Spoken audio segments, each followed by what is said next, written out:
Bueno, doctor, sí. Muy bien. Antes de comenzar la clase de hoy, les quiero hacer una pregunta. Porque yo habitualmente cuando termino de dar con ustedes, de dar la clase con todos los grupos, digamos, anoto a dónde llegué, hasta dónde avanzamos. Y la clase anterior que estuve con ustedes no había anotado. En tallo verde, ¿llegamos a ver o ahí nos habíamos quedado? No, doctor, ese tema no se dio. Esto sí vimos. Sí, eso sí. Sí, doctor. Esto fue lo último, ¿verdad? Muy bien. Entonces vamos a arrancar con esto que está acá. Fracturas en tallo verde, que ya habíamos comentado algo.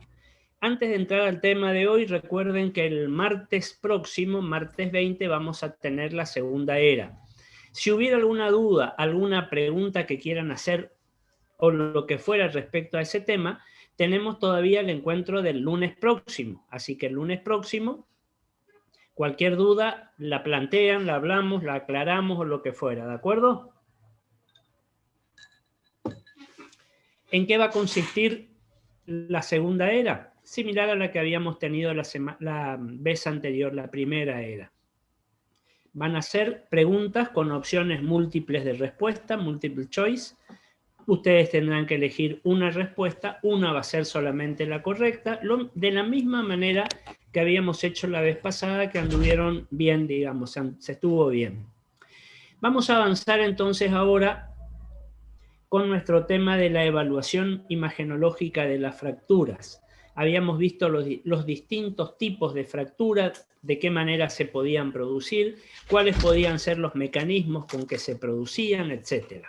Y habíamos mencionado, entre los tipos o las clasificaciones de fractura, la fractura en tallo verde. Y habíamos dicho, si ustedes recuerdan, que era la fractura propia de la infancia o de la adolescencia, y que esta cuestión de tallo verde o fractura en rama verde hacía alusión al tipo o a las características, digamos, del hueso del niño, del adolescente, que se lo comparaba con una rama verde o un tallo verde. Es decir, eso un poco significaba lo siguiente, que cuando nosotros doblamos, intentamos romper una rama o un tallo verde, no se rompe totalmente porque tiene mucha savia, tiene una elasticidad, digamos, especial, que amortigua, que evita que eso se rompa y se separe en dos partes. Si nosotros tomáramos una rama o un tallo seco, fíjense que nosotros hacemos la fuerza como para quebrarla y se quiebra, se rompe fácilmente, se separan en dos partes. El tallo seco o la rama seca sería un poco la comparación con el hueso de un paciente adulto o más todavía añoso o anciano, digamos. Los huesos de un niño, dice aparte, sanan mucho más rápido que los huesos de los adultos. Fíjense que la edad también es un factor que va a influir en el ritmo de reparación, es decir, cómo se va a producir la curación de esa fractura. El hueso de un niño cura mucho más rápido. Los tiempos de inmovilización, ustedes van a ver que son menores. El hueso de una persona adulta o anciana demora más. Aparte, vamos a ver que hay otros factores que pueden llegar a influir en el ritmo de la reparación. La edad, ya dijimos, el estado del hueso, ya vamos a hablar un poquito después de eso, la mineralización del hueso, la alimentación, el grado de nutrición que tiene esa persona, todo eso influye también directamente en el ritmo de reparación. ¿Cómo está todo el proceso circulatorio de esa persona? Porque ustedes vamos a ver después, que una primera etapa de la solución de la cicatriz del hueso, del callo óseo, tiene que ver con una parte que se llama coagulación, o se va a formar el coágulo, primero hemático y después va todo el proceso de síntesis del hueso. Los huesos, dice, son más frágiles en los niños, tienden a curvarse o a doblarse más que a romperse completamente. De ahí lo del tema que decíamos de rama o tallo verde. Y hay una cuestión que tenemos que tener muy en cuenta cuando hablamos de fractura en un niño o en un adolescente, es la presencia todavía de sus placas de crecimiento o núcleos de crecimiento o cartílagos de crecimiento que en los huesos largos se van a ubicar en la zona metafisiaria, en la metáfisis. ¿Y cuál es el inconveniente? Cuando nosotros tenemos un chico que está en proceso de desarrollo y crecimiento y tiene una fractura, hay que ver si esa fractura no interesa, no involucra la zona del cartílago de crecimiento, porque pueden haber alteraciones, como por ejemplo diferencias en el tamaño acá hace alusión a la longitud del hueso largo. Y yo les muestro este esquema y vamos a trabajar sobre este esquema, sobre este ejemplo, digamos. Fíjense esto que tienen acá. Son dos esquemas anatómicos, por supuesto, no son radiografías, donde acá nos muestra una imagen de los huesos, dice del brazo, no, en realidad esto es un antebrazo, el codo, el antebrazo, la muñeca y la mano de un adolescente, y todas estas pequeñas líneas o pequeños trazos en celeste corresponden a localización de núcleos de crecimiento o cartílagos de crecimiento. Y vamos a esta otra imagen que está más grande. Fíjense que esta imagen es un poco la localización de esta zona que tenemos acá.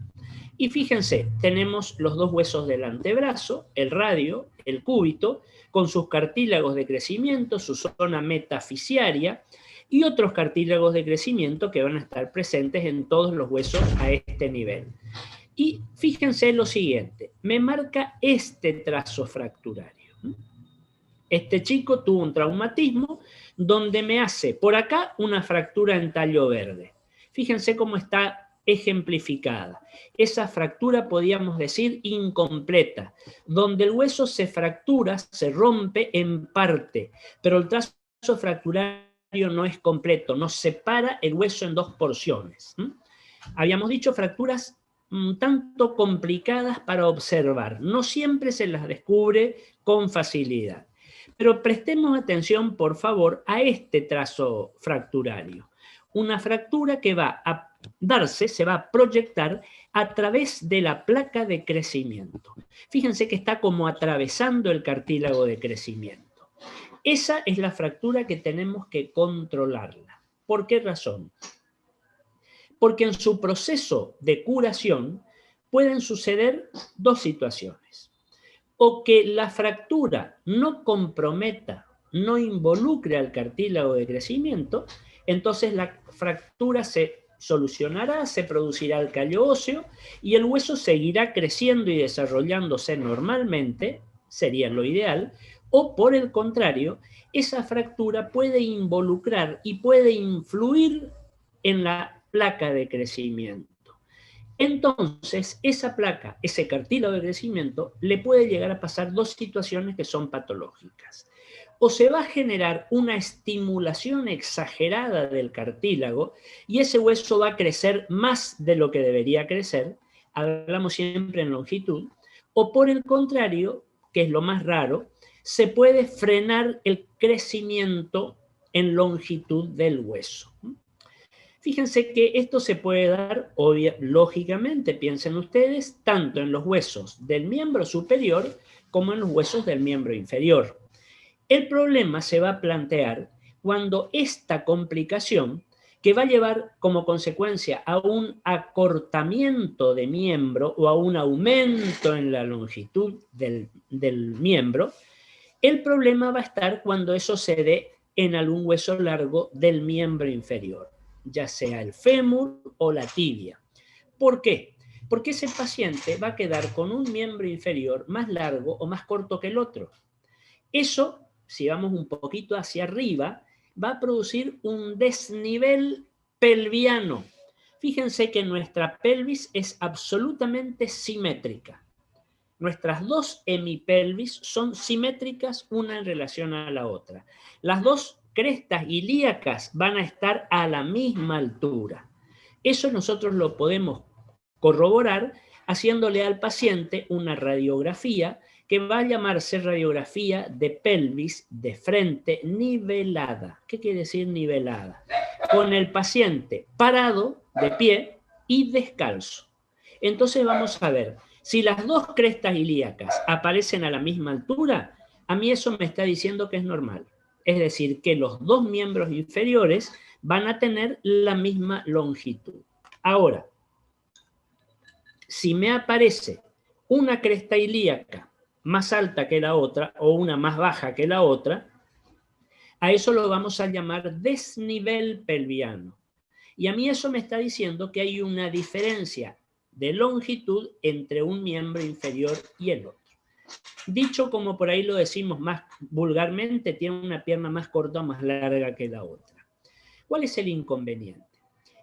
No hablemos de la parte estética o de la parte de marcha o lo que fuera, pero el problema va a ser que eso va a ir incidiendo, esa diferencia de altura, en las articulaciones de manera negativa. Es decir, alterará la articulación de la rodilla o la articulación de la cadera y me va a producir una artrosis precoz. Ya vamos a ver después que la artrosis es una patología articular, degenerativa, crónica, que es característica de pacientes añosos.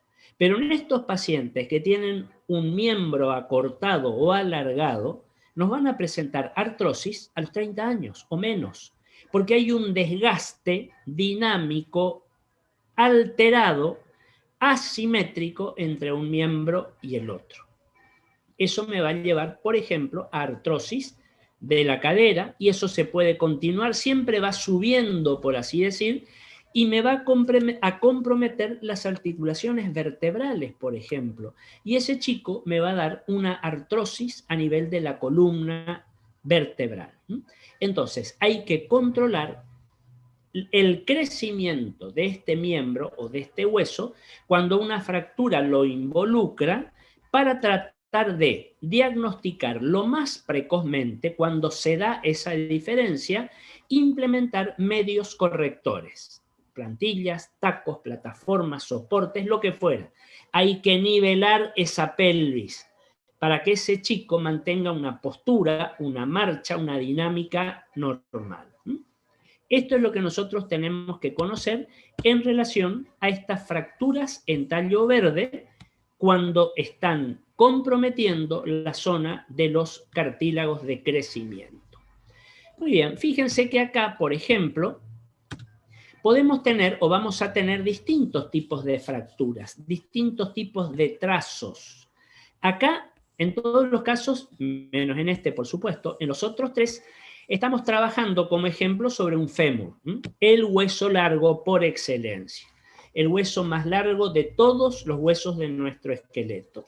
Fíjense que ese fémur, que estamos viendo ahí como si fuera un fémur del lado derecho, me puede presentar una fractura transversa porque el trazo, el eje del trazo, es transversal al eje largo del hueso. El hueso tenemos acá y la fractura se produce de esta manera, una fractura transversa. Se puede presentar también, como en este otro caso, fíjense, una fractura oblicua, con un trazo oblicuo.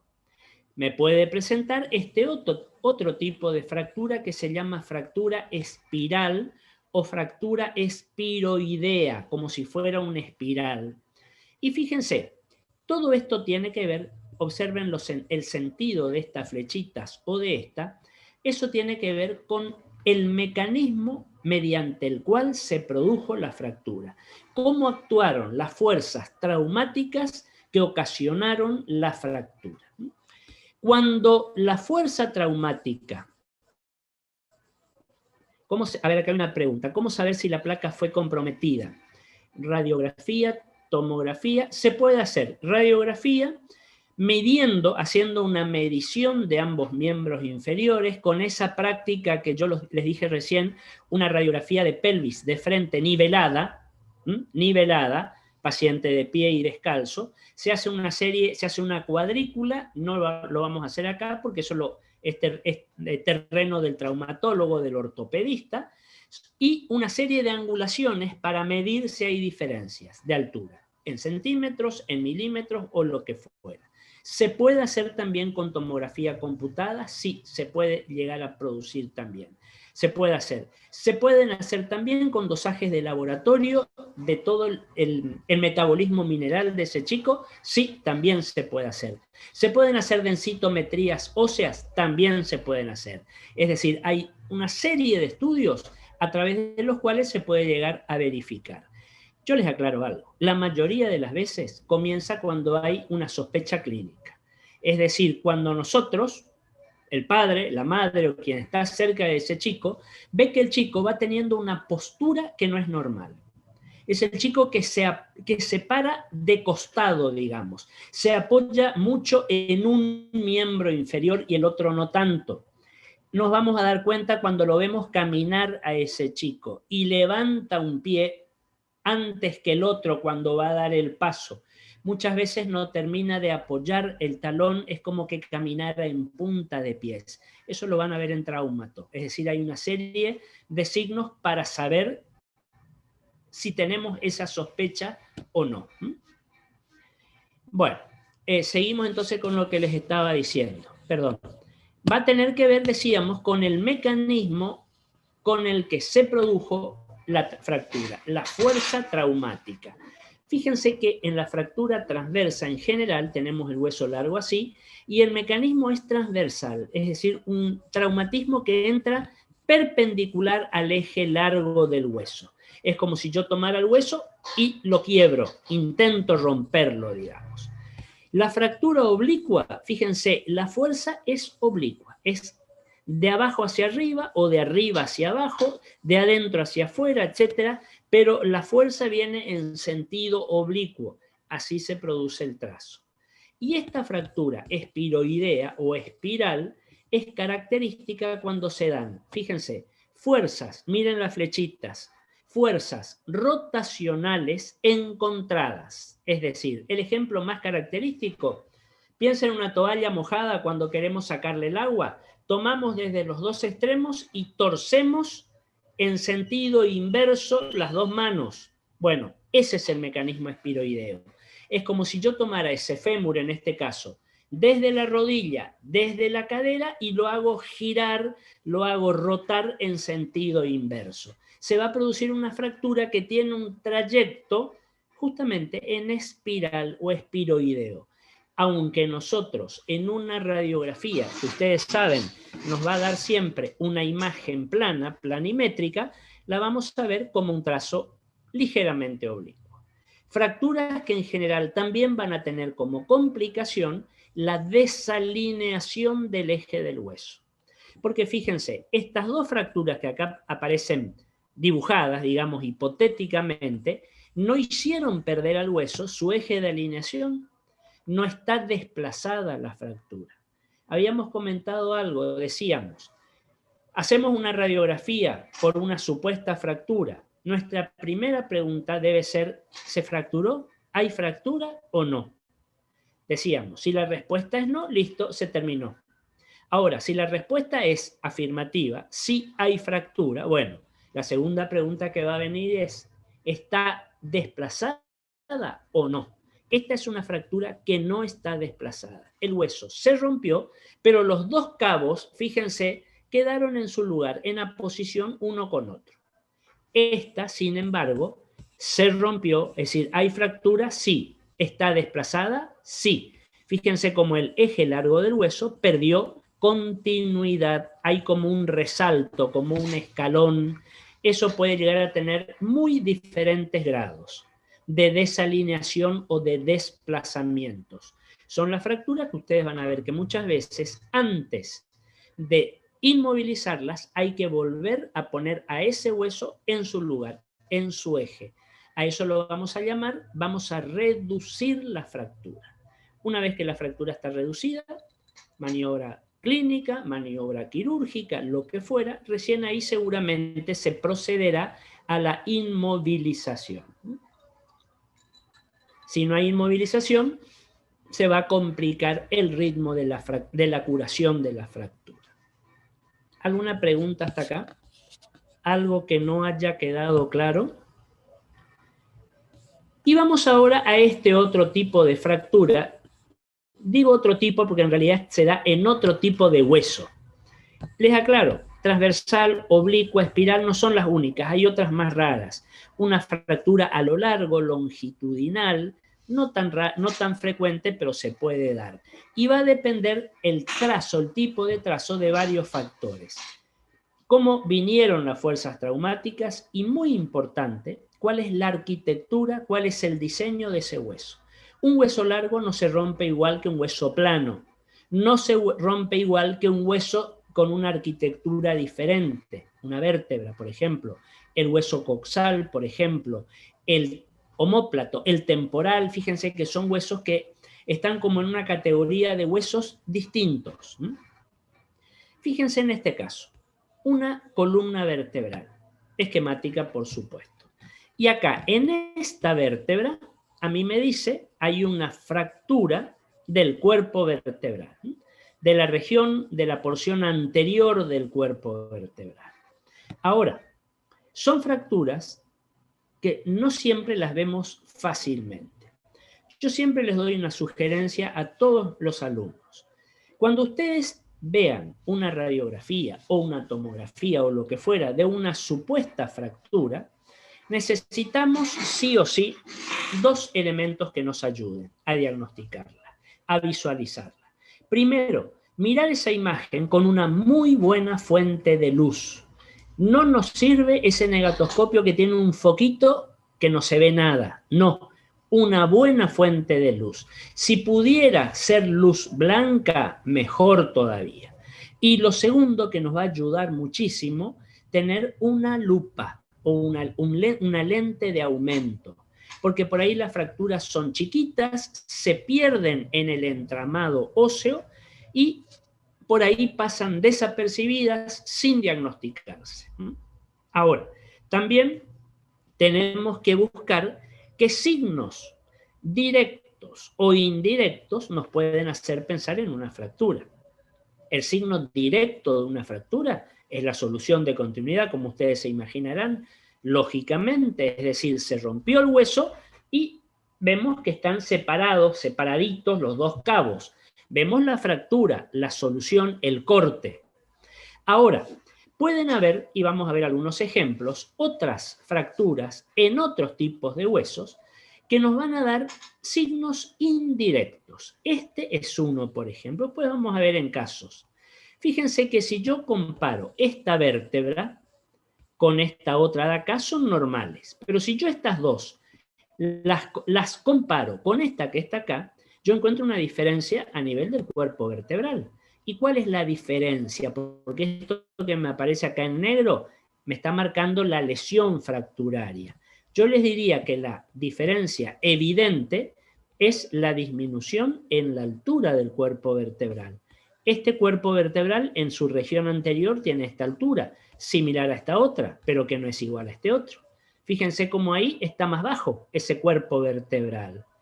Ese puede llegar a constituirse, eso, en un signo indirecto de que esa vértebra está fracturada.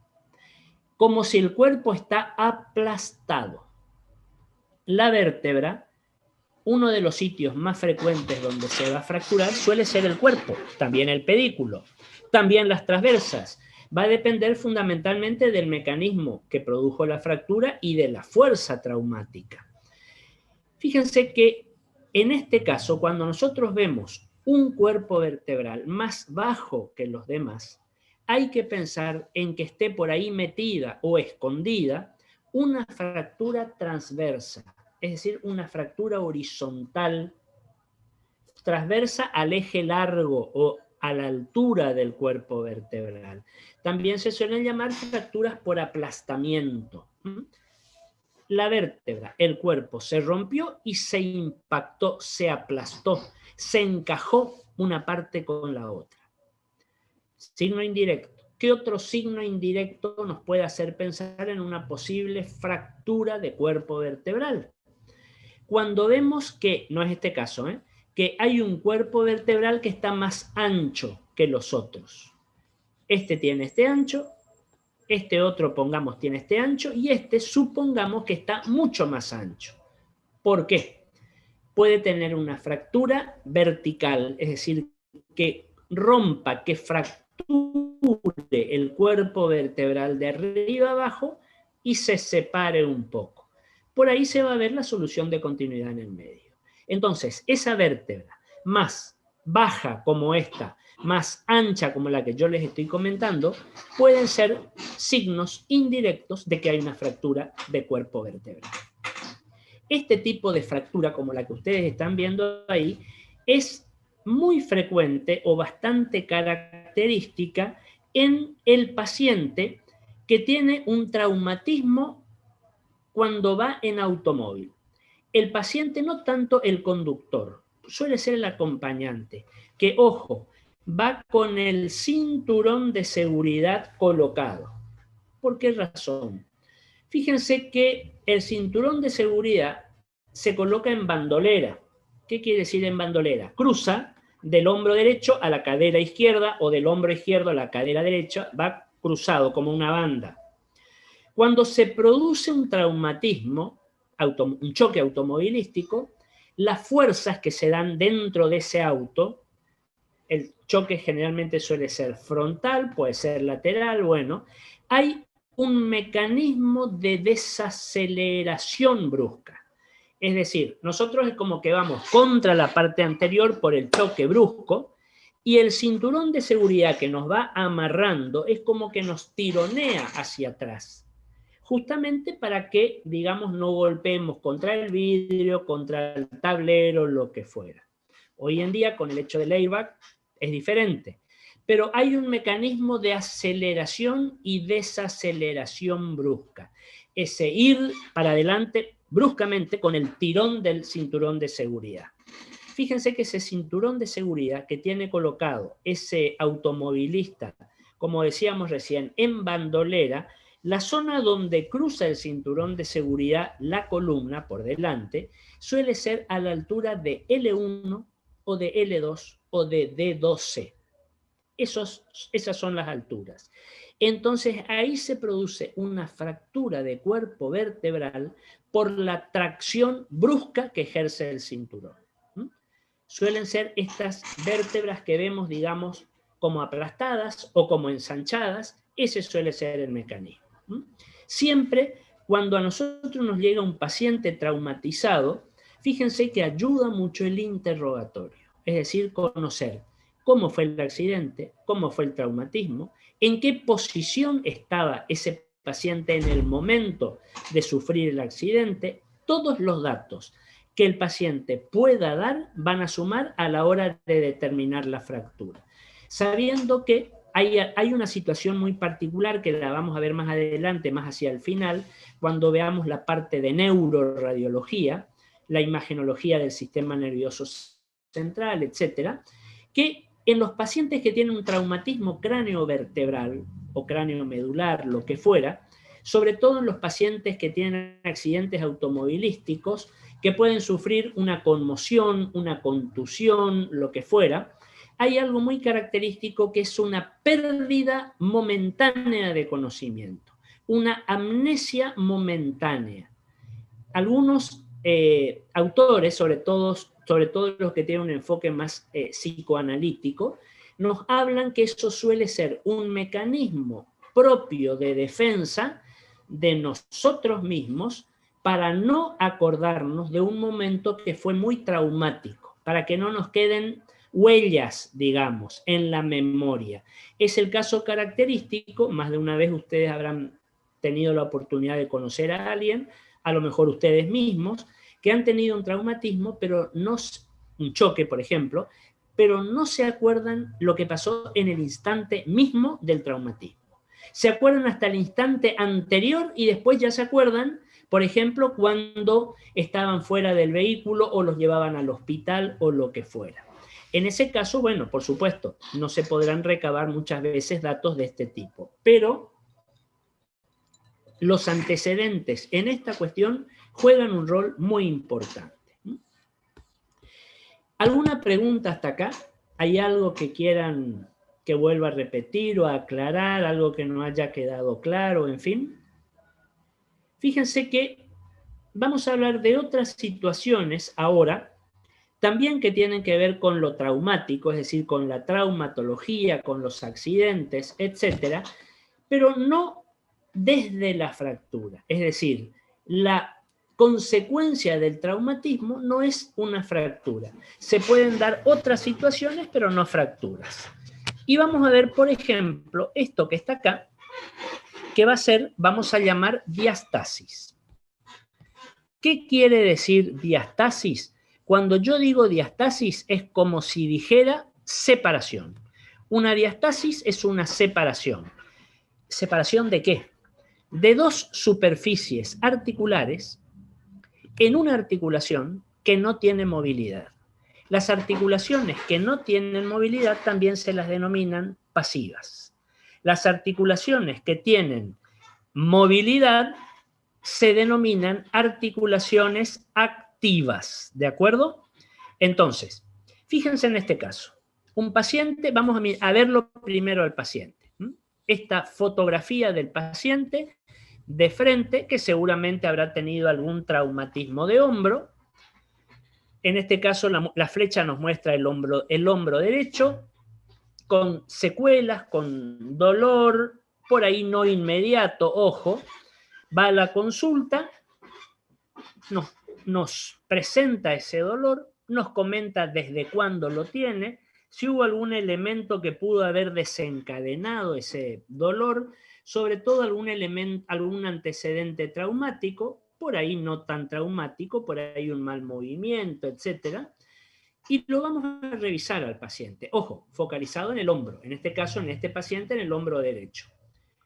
Lo vamos a revisar. Entonces le pedimos que se saque la ropa, la camisa, fíjense, y antes de que nada, lo miramos. Nos paramos como si estuviéramos acá. Nos paramos frente a este paciente y lo miramos. Y fíjense que encontramos una asimetría entre este hombro derecho, que es el por el que consulta, y este otro. Y fíjense este resalto que aparece acá, como un montículo, como una protrusión que yo rápido voy a ver y voy a comparar con el otro lado, y en el otro lado no lo encuentro. Fíjense que este borde cutáneo es regular y este otro viene y acá tiene como un montículo, tiene como una montura, digamos. Le hacemos una radiografía, que puede ser esta, pero si es esta, fíjense, les aclaro una cosa, para que nos ubiquemos anatómicamente. Esto es el hombro derecho. Y esto en realidad, así como está puesta esta imagen, correspondería al hombro izquierdo. ¿Por qué? Clavícula, extremo distal de la clavícula, escápula u omóplato. Y esto es una de las partes constitutivas del omóplato. ¿Se acuerdan que es el acromion? Ese gancho que está por atrás, digamos, del omóplato. Esta se llama articulación acromioclavicular. Es una de las dos articulaciones que nosotros vamos a encontrar en la región del hombro. En el hombro nosotros tenemos una articulación activa, con movilidad, con mucha movilidad, que es la glenohumeral, la que nos relaciona la cabeza del húmero con la cavidad del omóplato, de la escápula. Una articulación que tiene un cóndilo y una cavidad, por lo tanto a mí me permite una gran posibilidad de movimientos. Esa es una articulación activa. Y la otra articulación que vamos a tener a este nivel va a ser esta que está acá, que es la articulación acromioclavicular. Fíjense que esa articulación acromioclavicular, al contrario de la anterior, es una articulación que no produce movimiento, es una articulación de cierre, es una articulación, como se suele decir, de sujeción. Contiene, sujeta, cierra. Pero fíjense lo que pasó. Esta clavícula, este extremo distal de la clavícula, tendría que estar continuo al acromion. Pero fíjense cómo se separó y cómo se fue para arriba. Esta separación, esta clavícula que se levantó, digamos, se elevó, me va a dar esto que está acá. Eso que está ahí, que ustedes lo van a encontrar muchas veces como el signo de la tecla. ¿Qué quiere decir signo de la tecla? ¿Por qué signo de la tecla? Porque si yo a ese paciente de la foto que tiene ese promontorio acá. Fíjense, le hago esto, apoyo el dedo, presiono, ese promontorio desciende. Pero cuando saco el dedo, vuelve otra vez a como estaba antes. Igual que si yo presionara la tecla de mi computadora o la tecla de un teclado, de un piano, de lo que fuera, yo presiono, aprieto, saco el dedo y la tecla vuelve a su lugar. Acá sucede lo mismo. Por eso se llama signo de la tecla. Pero no nos confundamos. El signo de la tecla, piensen ustedes, en base a lo que les estoy diciendo, no es un signo radiológico realmente, es un signo clínico, porque yo lo voy a comprobar con una maniobra clínica, con una maniobra semiológica. Lo que este paciente va a tener es una diastasis, una separación de los elementos óseos en una articulación que no tiene movilidad, una articulación de tipo pasivo.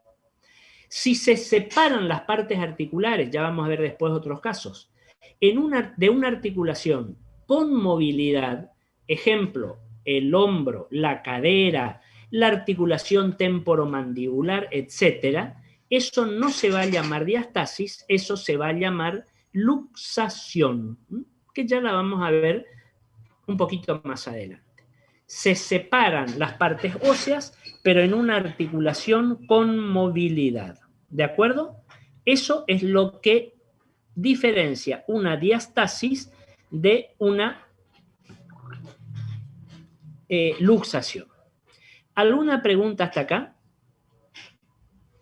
¿Algo que no esté claro, que quieran que vuelva a explicar? No sé. ¿Estamos bien hasta acá? Muy bien. Vamos a avanzar un poquito entonces con este otro punto, que es la clínica. ¿Qué quiere decir esto? La clínica de una fractura. Hay signos clínicos, hay elementos clínicos que nos van a hacer pensar, fíjense lo que les digo, que el paciente está fracturado. Ejemplo, miren esto que está acá.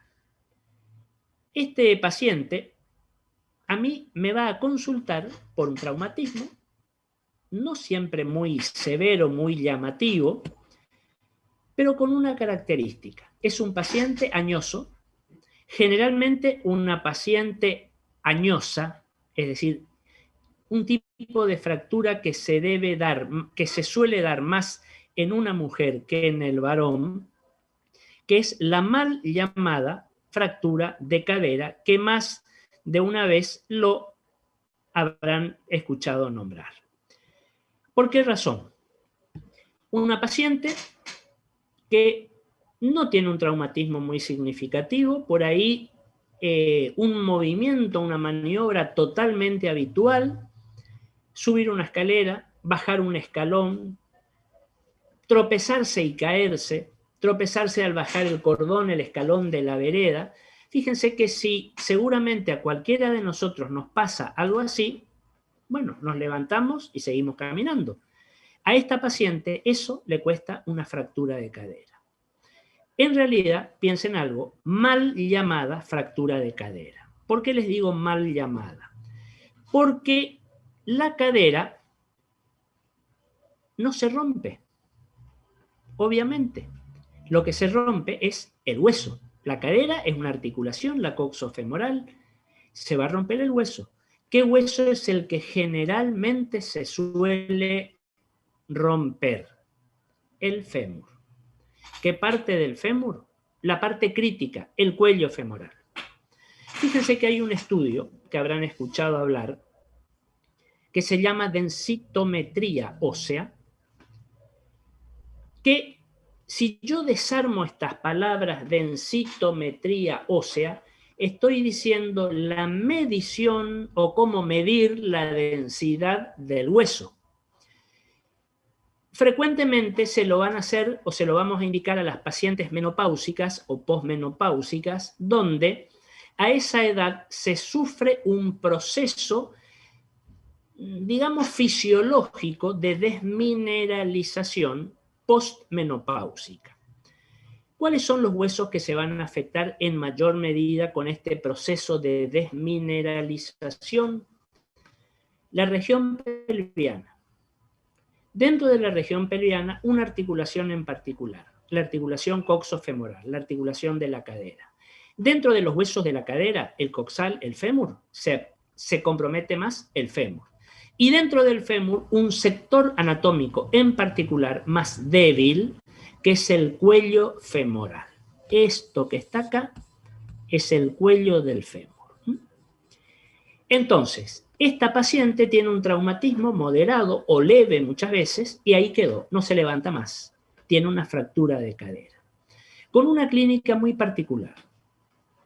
Miremos cómo está posicionado. Acá aparentemente es un varón, lo frecuente es que sea una mujer. Piensen algo que por el tema de la deprivación hormonal posmenopáusica, las estadísticas, las incidencias nos dicen que de cada 10 ancianos que se fracturan la cadera, el fémur, 8 son mujeres y 2 son varones. Nos llega por ahí a nuestro servicio para hacer la radiografía o les llega a la guardia cuando ustedes están o lo que fuera, con esta postura muy característica. Fíjense, los miembros inferiores ligeramente separados. Algunos llamaron a este signo posición impúdica. Es como que la paciente no es pudorosa, es impúdica. Tiene los miembros inferiores ligeramente separados. Y el miembro afectado, el que presentaría la cadera, fíjense, con la punta de los dedos hacia afuera, desplazada hacia afuera. Y me da la sensación de que este miembro está un poquito más acortado que este otro. Todo eso a mí me debe hacer pensar en que ese paciente o esa paciente está con una fractura de cadera. Y una característica más, que es muy marcada. Si no la movemos, si la dejamos quietita, no le duele. Ahora, ante la menor movilización, grita de dolor. Duele muchísimo.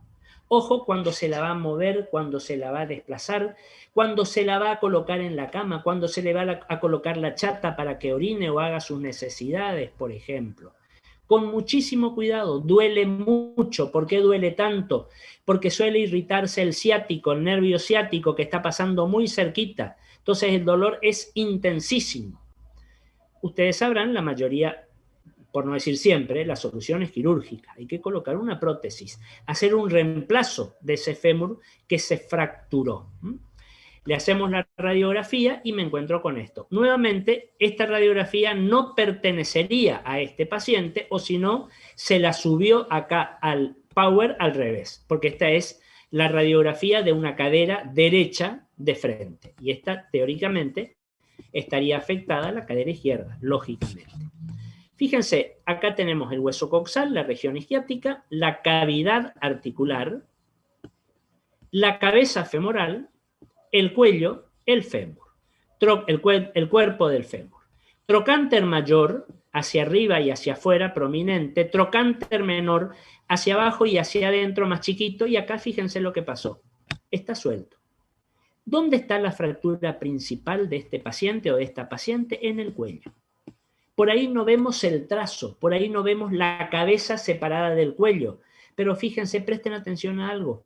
Nos encontramos con un cuello corto. El cuello se acortó. ¿Por qué? Porque la fractura se suele impactar un cabo fracturario en el otro. Entonces, en lugar de tener un cuello así, el cuello me hace esto y me aparece como un cuello femoral más corto. Signo, otra vez, indirecto de una fractura de cuello de fémur. Y muchas veces, como resultado, consecuencia del traumatismo, se produce el desprendimiento del trocánter menor. Aparece suelto. Este tipo de fracturas que ustedes ven acá, algunos autores la denominan fractura a tercer fragmento. Un fragmento por acá, el otro fragmento por acá y un tercer fragmento que se separa de donde sea. Fíjense que también podría considerarse a este tipo de fractura como una fractura por avulsión. Acá les pongo en el chat, así se escribe, fractura, espérenme un segundito, fractura por Avulsión. Es la fractura también llamada por arrancamiento, por la rotación brusca, por la presión brusca, por la tracción brusca, se desinserta algún fascículo tendinoso, muscular, aponeurótico, lo que fuera, y me arranca esa porción del hueso donde se insertaba esa estructura. Lo arranca del hueso. Esto ponemos como ejemplo de lo que sería la clínica de una fractura. Es decir, cómo voy a encontrar a recibir a ese paciente que viene fracturado. Hay muchísimos ejemplos. En algunas situaciones, fíjense, vamos a tener que realizar lo que vamos a llamar incidencias focalizadas. ¿Qué es una incidencia focalizada? No hace falta explicar mucho, ustedes se imaginarán. Es una incidencia donde vamos a focalizar en un punto determinado y agrandamos la imagen para verla mejor. Fíjense, por ejemplo, este caso. Una radiografía de tórax de frente, ya la conocemos, de un paciente que tuvo un traumatismo de tórax. Estas dos barras metálicas que vemos acá son elementos seguramente inmovilizadores, es decir, alguna plancha, alguna superficie recta, rígida, sobre la que se puso al paciente para trasladarlo, y por ahí se le hace la radiografía con eso, para no movilizarlo demasiado.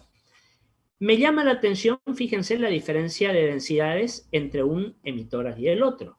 Esto es normal, tiene aire, ventila bien, este no tanto. No sé por qué. O porque el paciente por el dolor no puede inspirar normalmente, o porque hay una fractura que pudo haber producido una lesión vascular y hay un sangrado. Múltiples causas.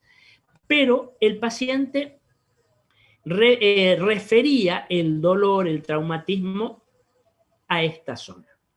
¿Qué hago? Le hago una incidencia focalizada, magnificada, agrandada de esta región. Y esto que yo tengo acá vendría a ser esto que está acá agrandado. Y fíjense que al agrandar acá en este arco costal yo veo un trazo de fractura. Y por acá veo otro trazo de fractura. Y fíjense este borde por acá que está como discontinuo. Varias fracturas costales. En realidad, lo que me hubiera gustado que le pidan a este paciente no era una radiografía de tórax. Es una radiografía más específica para esto que se va a llamar radiografía de parrilla costal. Acá les pongo radiografía de parrilla costal. Así. Y el técnico va a saber cómo hacerlo. Va a apuntar toda su técnica a ver mejor la parrilla costal y el sitio exactamente donde el paciente refiere el traumatismo, donde siente el dolor o donde sintió el dolor. Y ojo, muchas veces donde sintió el crujido. Nos va a decir en tal región, en tal punto me hizo crack, como un crujido. Focalicen ahí, radiografiemos ahí. Y una cuestión, fíjense que esta fractura o estas fracturas de costillas tienen un tratamiento, digamos, un poco particular.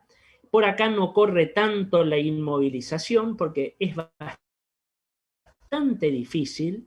Piensen lo siguiente, no le vamos a hacer un corsé de yeso por una fractura de costilla. Y aunque le hiciéramos un corsé, tampoco inmoviliza del todo la parrilla costal.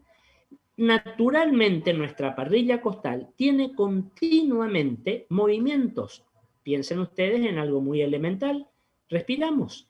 ¿Cómo respiraríamos? ¿Cómo inspiramos y expiramos si no tenemos esa capacidad ventilatoria, pulmonar por supuesto, pero que va a ser acompañada sí o sí por toda la parrilla costal? Se darán antiinflamatorios, analgésicos, bueno, lo que fuera. La inmovilización no es tan significativa. Entonces ustedes me dirán, entonces, ¿cuál es el tema para poder sí o sí querer identificar o confirmar la sospecha de una fractura o varias fracturas costales? La respuesta suele ser una de las consecuencias que a mí me puede producir una fractura de costilla. ¿Por qué? Las costillas son huesos que cuando se fracturan suelen quedar con un borde muy afilado, muy filoso, como que fuera una cuchilla.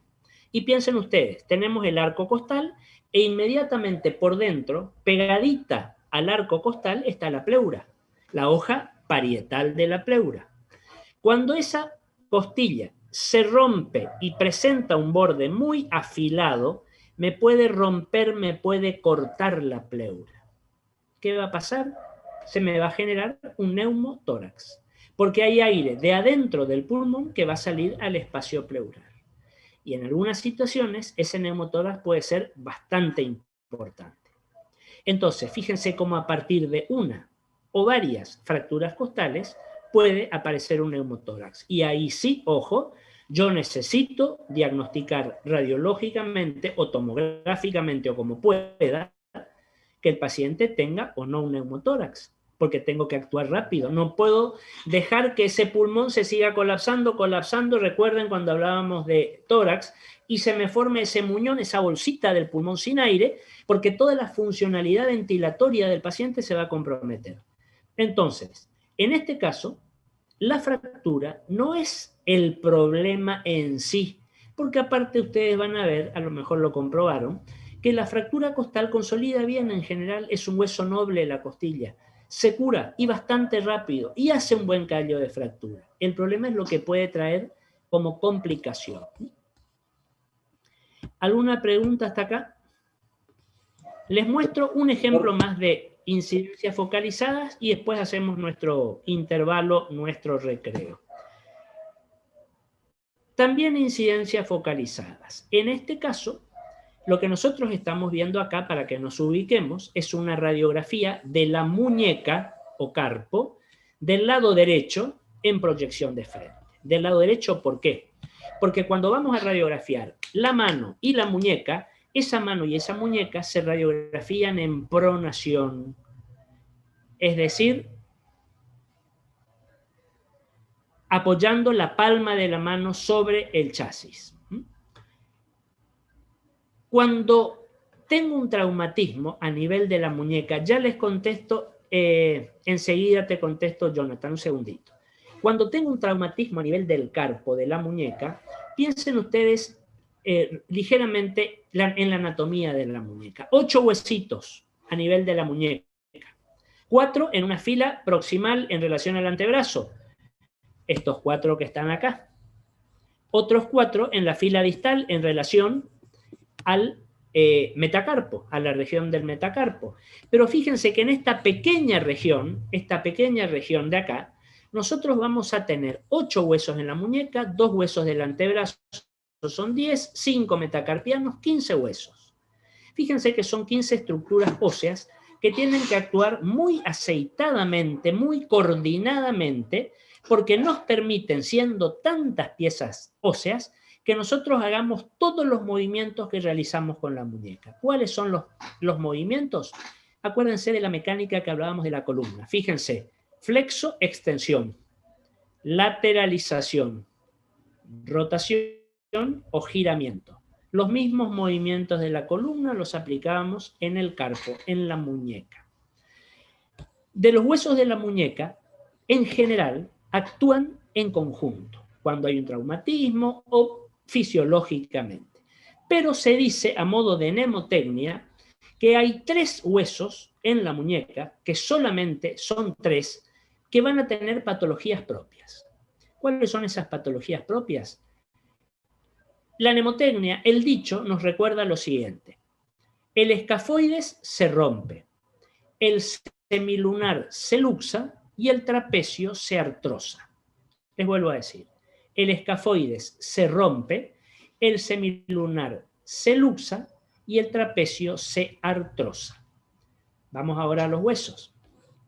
Fila proximal, escafoides. Vamos del pulgar al meñique, del lado radial al lado cubital.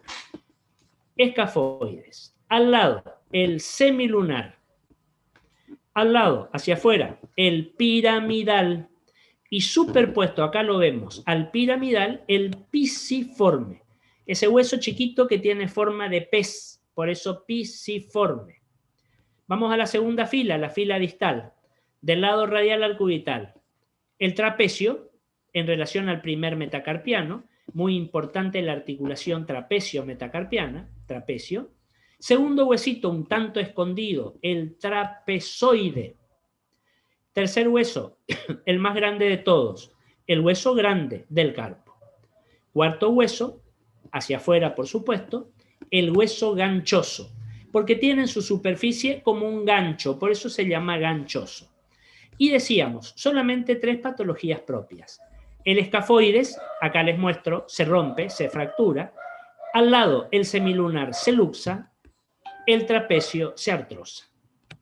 Fíjense, este paciente tuvo un traumatismo de muñeca y sospechamos una fractura del escafoides por la acción traumática, por la fuerza, por la clínica, por el dolor, etc. Un dolor muy exquisito en la zona del escafoides exactamente. Le hacemos esta radiografía y fíjense que acá a mí no me impresiona nada como patológico, pero tiene toda la sintomatología de una fractura a ese nivel. Le pedimos incidencias focalizadas, localizadas, especiales. Esta es una. Fíjense, en este caso el paciente giró como pudo la mano o giramos el tubo. Le hicimos una incidencia diferente. Acá está el escafoides. Se puede hacer una oblicua. Y fíjense en este escafoides, este tracito que aparece acá, un tracito casi imperceptible radiolúcido que corresponde a un trazo de fractura. Y algo más, que ya lo vamos a ver después en otras fracturas.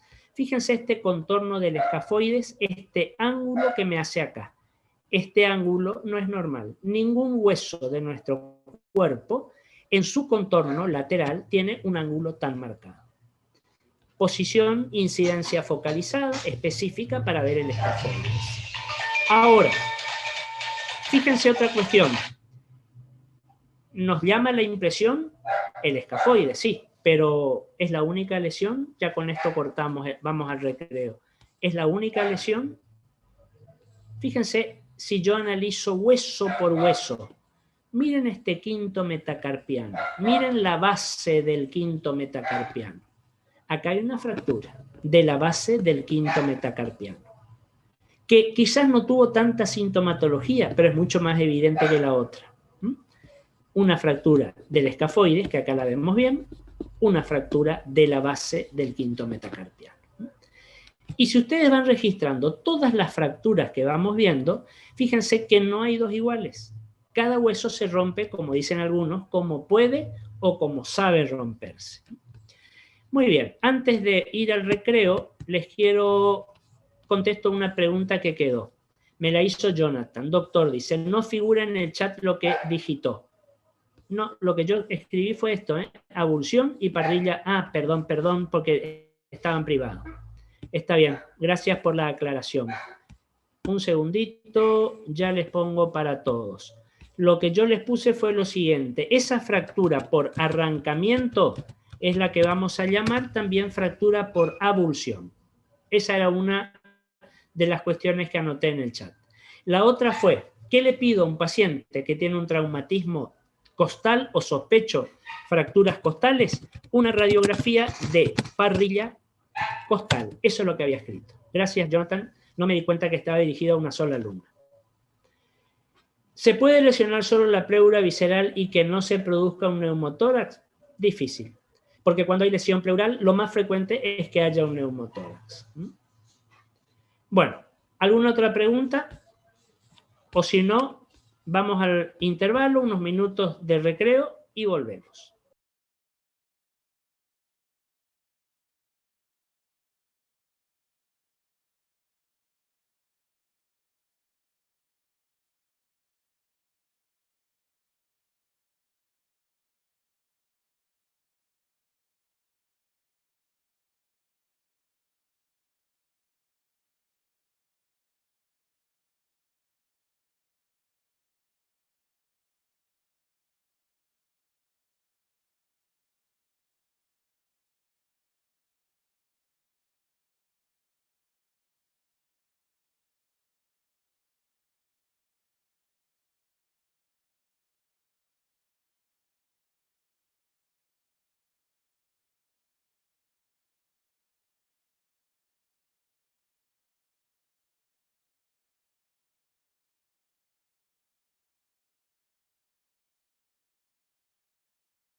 Bueno, muy bien.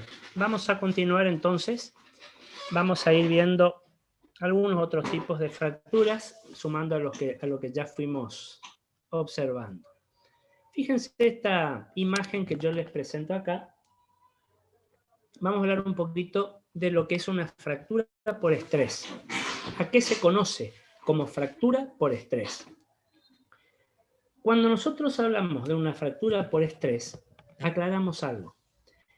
El que está estresado es el hueso. No es la fractura de la persona que esté estresada, no. Hace referencia a un hueso que está estresado. Ustedes saben muy bien lo que es el estrés, es una situación crítica, crónica en su evolución, que en un momento determinado, de alguna manera, esa persona, digamos, que está estresada, dice basta, o de alguna manera termina con esta situación. La fractura por estrés es aquella donde la vamos a encontrar, o que la vamos a encontrar, en un hueso que estaba previamente estresado. ¿Qué quiere decir esto? Ponemos como ejemplo, y hay otros más, por supuesto, la fractura de la bailarina, como dice acá, o del bailarín de ballet. Pensemos en un bailarín, en una bailarina de ballet. Fíjense, una persona que tiene una trayectoria importante en cuanto a la preparación física, a las rutinas que tiene que desarrollar para mantenerse en forma, para poder cumplir con su actividad, entre las que figura seguramente el pararse en puntas de pies, desplazarse en puntas de pies, saltar, elevarse y caer en puntas de pies.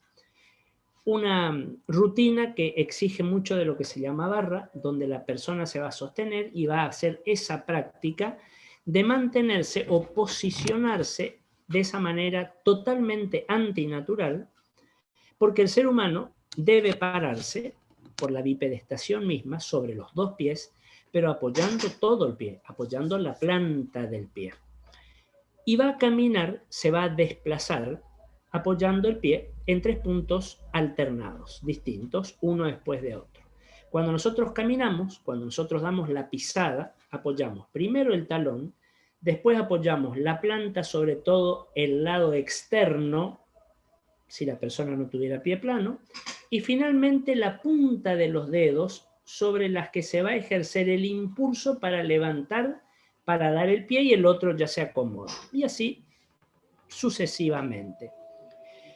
Esta persona, este bailarín, esta bailarina de ballet, va a desarrollar su actividad normal, habitual, prácticas de entrenamiento, de barra, gimnasio, espectáculos, danza, etc. Y bueno, un día está haciendo su rutina, igual que todos los días, y de golpe, abruptamente, agudamente, siente un dolor intensísimo en un punto del pie. En ese momento se fracturó, desarrollando una actividad habitual, ordinaria, de todos los días. Pero ese hueso, digamos de alguna manera, aguantó hasta ese momento y en ese momento dijo, basta, hasta acá llegué, no puedo más. Y se fracturó. Le hacemos una radiografía, fíjense esto que estamos viendo acá, es una radiografía de pie, de frente y perfil, localizada en la región del antepié, en la región metatarsiana del metatarso, donde vamos a tener el primer metatarsiano, que tiene relación al primer dedo, al primer eje, al dedo gordo, al hallux, segundo metatarsiano, tercero, cuarto, quinto, y miren este quinto metatarsiano. En la base del quinto metatarsiano, acá hay una fractura bastante interesante. Le hacemos la radiografía de perfil y fíjense, acá aparece ese trazo fracturario de la base, o si ustedes quieren, del extremo proximal del quinto metatarsiano. Suele ser el sitio por elección de este tipo de fracturas en este tipo de profesionales. Y se la pone como ejemplo de fractura por estrés. ¿Qué otro ejemplo podemos dar como de fractura por estrés? Los trabajadores con martillos neumáticos, los que rompen el pavimento, la calle, la vereda, etcétera, que están continuamente sometidos a una fuerza y una vibración muy importante que se va a localizar en las dos manos, en las dos muñecas, que es desde donde maneja, donde porta ese martillo neumático. Un día cualquiera está desarrollando su actividad, su trabajo como cualquier otro día, y de golpe siente un dolor muy intenso en alguna de las dos muñecas o de las regiones distales del brazo, del antebrazo. Se hace una radiografía y encontramos o una fractura de escafoides, que hoy hablábamos, o una fractura de extremo distal de radio o de cúbito, o de algún metacarpiano, también fracturas por estrés. Huesos que están estresados por la sobrecarga, por la sobreactividad que le exige esa persona. Otro tipo, digamos, de fractura por estrés. ¿Qué otro tipo de fracturas podemos llegar a encontrar? Fíjense este ejemplo que aparece acá. Fracturas complejas. Fracturas complejas. Observen lo siguiente. Una radiografía de columna lumbar de frente de un paciente X y otro estudio del mismo paciente al que vamos a llamar una reconstrucción tomográfica en 3D, de eso que están viendo ustedes ahí. ¿Por qué una fractura compleja? Porque tiene muchos ingredientes, no solamente óseos, sino también de partes blandas. Pueden interesar trayectos vasculares, pueden interesar distintos huesos, algunas fracturas vemos, otras no se ven, y fíjense la diferencia. Yo les digo, es el mismo paciente, prácticamente estamos viendo la misma imagen, la misma proyección, a ver si nos entendemos, con dos métodos imagenológicos diferentes. Una radiografía simple, común, directa, de columna vertebral de frente, una reconstrucción tomográfica en 3D de la misma región anatómica. Un paciente que ha tenido, obviamente, piensen ustedes, un severo traumatismo. Hacemos esta radiografía y fíjense, por ejemplo, la listesis que tiene este paciente. Miren dónde está esta vértebra, la carilla articular de esta, que sería 1, 2, 3, 4, de la cuarta lumbar, sobre la quinta. Totalmente se ha perdido con solución de continuidad. Una espondilolistesis lateral o una laterolistesis total. ¿De acuerdo? Ahora, es la única lesión que tiene el paciente, porque este paciente puede tener una sintomatología de lo más florida, de lo más abundante, de lo más heterogénea. Es lo que vemos en esta radiografía. Simple, vemos esa listesis, ese desplazamiento. Le pedimos este estudio, una reconstrucción tomográfica en 3D. ¿Cómo se entiende esto? A ver, atiéndanme. Le vamos a pedir una tomografía computada, o se le va a hacer a este paciente una tomografía axial computada de abdomen o de columna de la región lumbar. Una vez que se produjo toda la serie de cortes tomográficos, fíjense que cuando nosotros cortamos para hacer todas las imágenes tomográficas, también eso se llama una deconstrucción. Es como si estamos desarmando en múltiples imágenes, en este caso la región lumbar. Ojo, no estamos haciendo una destrucción. Si lo destruyo no lo puedo volver a armar. Estoy haciendo una deconstrucción. Y una vez que se produjo esa deconstrucción en esa multiplicidad de cortes, el tomógrafo, nuestro ordenador, va a hacer una reconstrucción de esa deconstrucción. Es como si armara un rompecabezas, va a armar ese rompecabezas y nos los va a mostrar. Pero no como una imagen de tomografía axial, transversal, no, como un elemento íntegro y nos muestra de frente, por ejemplo. Y tenemos esto que está acá. Una reconstrucción, se reconstruyeron los cortes, tomográfica, mediante una tomografía, en 3D. ¿Por qué en 3D? Porque fíjense lo que tenemos acá. A pesar de ser una imagen plana, planimétrica, porque esto está sobre un papel, sobre un celuloide o lo que fuera, a pesar de ser una imagen plana, tengo la sensación de profundidad. A mí me da un concepto volumétrico, de volumen. Yo puedo perfectamente inferir lo siguiente, que esta vértebra es anterior en relación a este alerón del hueso coxal o a esto otro. Fíjense que me da una sensación de lo que está más adelante y de lo que está más atrás. Eso se llama tridimensión. ¿Por qué? Porque esta radiografía simple a mí me da una imagen bidimensional, 2 dimensiones, un alto y un ancho. Esta otra me da una imagen tridimensional, 3 dimensiones, el alto, el ancho y la profundidad, el volumen. Y fíjense, como voy a tener una imagen mucho más resuelta, mucho más definida, puedo llegar a ver pequeñas imágenes que en esta otra no las veo. Fíjense esto que está acá, fíjense esto que está acá, esto que está acá, esto que está acá. Múltiples apófisis transversas fracturadas. Yo acá no las veo directamente. A las transversas no las vemos bien, nos cuesta verlas en una radiografía, porque son porciones óseas muy finitas, de muy escaso espesor, se pierden con el kilovoltaje. Acá las vemos perfectamente. Y fíjense, una fractura, 2 fracturas, 3, 4, y esto se va haciendo en distintos sectores y posiblemente hayan más. Podemos catalogarlas perfectamente como fracturas por abulsión también, porque el mecanismo seguramente fue arrancamiento. ¿Qué se arrancó? Y piensen que las apófisis transversas nos sirven como pie de inserción de todos los músculos intertransversos, que juegan un papel importantísimo en la mecánica, en la dinámica de la columna vertebral. Y si yo no observo esas fracturas, no las puedo tratar.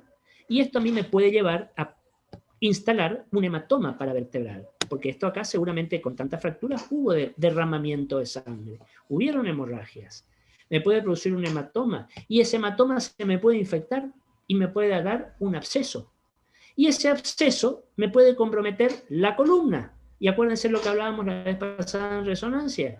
Me da una, ¿se acuerdan cómo se llamaba? Una espondilodicitis vertebral, con severas consecuencias.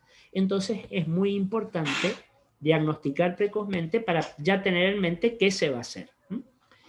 Además, lo que a mí me permite esta reconstrucción tomográfica en 3D es hacer otra maniobra operacional, digamos, que es la exclusión o la sustracción. Es decir, sustraer quiere decir restar.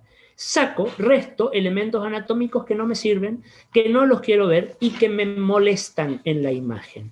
Habíamos hablado de esto en tórax. Por ejemplo, esta reconstrucción acá que estamos viendo, la hicimos solamente del esqueleto, de las estructuras óseas. Porque yo les pregunto, ¿la musculatura la veo? No. ¿Los órganos abdominales los veo? Tampoco. ¿Los vasos abdominales los veo? Tampoco. Lo único que veo es la parte ósea. Eso es lo que a mí me aporta este estudio imagenológico, esta técnica, que la vamos a llamar reconstrucción tomográfica en 3D o tridimensional. Muy útil para descubrir, para observar pequeñas lesiones. ¿De acuerdo? ¿Alguna pregunta hasta acá? Bueno, y vemos esta última imagen, y con esto estamos cerrando nuestra clase de hoy, y simplemente me dice radiografía de frente y de perfil. ¿Qué quiero decir con esto? ¿Nos ubicamos anatómicamente? Fíjense que esta es una radiografía de tobillo, de frente y de perfil. Me gustaría poder discernir si es tobillo derecho o tobillo izquierdo. ¿Se puede? Sí, se puede. Si yo miro el frente, y yo sé que siempre, recuerden, en imágenes, en radiología, en todo lo que ustedes quieran, siempre al paciente lo voy a tener frente a mí, yo lo miro de frente, yo voy a decir que este es un tobillo del lado izquierdo, porque la tibia es interna, es medial, el peroné es externo, es lateral. La tibia es el hueso grande, el peroné es el hueso finito, delgado, pero que juegan igual importancia en la mecánica del tobillo. ¿Por qué? Porque la tibia tiene esta extremidad que vamos a llamar maléolo interno o tibial, y el peroné tiene esta extremidad que vamos a llamar maléolo externo o peroneo, que es como si me fueran a tomar, a agarrar, a firmar este otro hueso que ya pertenece al pie, que es el astrágalo, en la articulación tibio peroneo, astragalina. Es como si fueran dos tornillos, digamos, que sujetan el pie. Ya vamos a ver después qué pasa cuando esto se altera, más adelante. Entonces, si yo tengo que especificar exactamente qué estamos viendo, una radiografía del tobillo izquierdo en proyección de frente y proyección de perfil. ¿Por qué dice acá frente y perfil? Cuando ustedes buscan o sospechan la fractura de un hueso largo, siempre, recuerden, pidan dos proyecciones. Lo ideal o lo frecuente, el par radiográfico. Tobillo, en este caso, de frente y de perfil. Si fuera un antebrazo, de frente y de perfil. Si fuera una mano, de frente y de perfil. Siempre dos proyecciones. Si fuera un cráneo, cráneo de frente, cráneo de perfil. ¿Por qué? Porque una fractura puede aparecer muy bien en una y no verla en la otra. Entonces puedo no descubrirlo o puedo restarle importancia en la evolución que puede tener esa fractura. Fíjense que si nosotros vemos esta radiografía, no miremos todavía el perfil. Si yo leo solamente el frente, lo miro y yo me animaría a decir, no sé si ustedes comparten la idea, de que no hay ninguna imagen que sea llamativa, que a mí me golpee visualmente o me diga, acá puede haber algo. Fíjense que no veo trazo, veo todo como si fuera normal. Pero el médico que pide esta radiografía, con buen criterio, pide el frente y el perfil. Y fíjense en el perfil, miren esto que aparece por acá. Este peroné está fracturado. La tibia no, porque la tibia está acá, pero el peroné, que es ese hueso finito, fíjense esta punta acá, fíjense la solución de continuidad del peroné. Si me quedaba solo con el frente, hubiera perfectamente podido diagnosticar como normal. Normal, no inmovilizó al paciente, igual no hubiera aguantado del dolor y la disfunción, la impotencia funcional que hubiera tenido, pero bueno, no la veía. El perfil acá me muestra. Hay otras proyecciones también para ajustar más el diagnóstico, pero yo ya solamente con este perfil puedo aseverar que acá hay un trazo fracturario. Hay una fractura, lógicamente. Entonces, esto a modo de ejemplo. Pero lo que me tiene que quedar es lo siguiente. Cuando vamos a pedir una radiografía por una posible, una probable fractura de un hueso largo, siempre frente y perfil. Si el paciente puede mover o no el miembro inferior, el miembro superior o lo que fuera, entonces eso pienso me va a hacer que no le pueda pedir la segunda posición porque el paciente no puede moverse. Eso no es problema de ustedes, ese es problema del técnico, del productor de bioimágenes, que va a saber cómo movilizar al paciente o no movilizar al paciente y cambiar de ubicación el chasis y el tubo. Y el paciente está quietito, no lo tocamos, no se mueve. Por supuesto, por el posible riesgo de desplazamiento de la fractura. Esta cuestión del desplazamiento, que ya la vamos a volver a tocar más adelante, es gravísima, digamos, o tiene muy serias consecuencias cuando los traumatismos se dan, por ejemplo, a nivel cráneo-medular o cráneo-vertebral, donde tenemos elementos blandos vitales, el bulbo raquídeo, está el árbol de la vida, y con una tracción o un movimiento brusco para ubicar al paciente, podemos complicar, podemos desplazar la fractura con severas consecuencias. Entonces, ya la persona, el técnico, muchas veces el médico que pide, el neurólogo, el neurocirujano, quien fuera, ya sabrá cuál es la maniobra que habrá que hacer, y si no, en esos casos, cuando el paciente nos llega inmovilizado, si hablo de esa región con un cuello de Filadelfia, quietito para que no se mueva, bueno, no lo movemos, cambiamos de lugar el tubo y el chasis para poder hacer la radiografía en las proyecciones que quisiéramos o que nos pidan sin mover al paciente. Y lo ideal, que ya lo habíamos dicho, por supuesto, es manejarnos con tomografía computada. En tomografía el paciente no se mueve, al paciente lo acostamos sobre la mesa tomográfica y se terminó el estudio. Perdón, se terminó la historia. Es el tubo y la serie de detectores que van a girar alrededor del paciente. El paciente está quieto. Pensar en ese método como de elección en estos tipos de traumatismos. Muy bien. ¿Alguna pregunta hasta acá? Hasta acá vamos a llegar hoy. ¿Algo que quieran preguntar? ¿Algo que no haya quedado claro? Fíjense que acá mi postura un poco es apuntar a lo que tiene que ver con la práctica imagenológica. Lo teórico, ustedes lo van a ver muy bien seguramente en traumatología y ortopedia, pero esta es la aplicación de la imagen a esa cuestión. Saber cómo nos manejamos, qué pedir, qué vamos a encontrar en un estudio, en otro, en una proyección, en otra, a eso apuntamos. Por eso nos manejamos mucho con casos y con ejemplos. Muy bien. ¿Alguna otra pregunta? ¿Alguna duda? ¿Alguna acotación? ¿Algún desacuerdo? Bueno, si no hay preguntas, nos volvemos a encontrar la semana próxima. El lunes vamos a continuar con nuestro tema de traumatismo y también nos sirve como para evacuar dudas, consultas, preguntas que puedan tener respecto al parcial que vamos a tener el día siguiente, el martes 21. Bueno, muy bien. Entonces, ¿dónde la era el martes? ¿En qué horario? El martes la era en nuestro horario de actividad del martes, a las 19. Porque nosotros tenemos clases los lunes a las 17 y los martes a las 19. Nuestra era cae el martes a las 19. ¿Estamos? Bueno, muy bien. Que tengan una buena semana y nos vemos entonces el lunes próximo. Gracias por estar acá.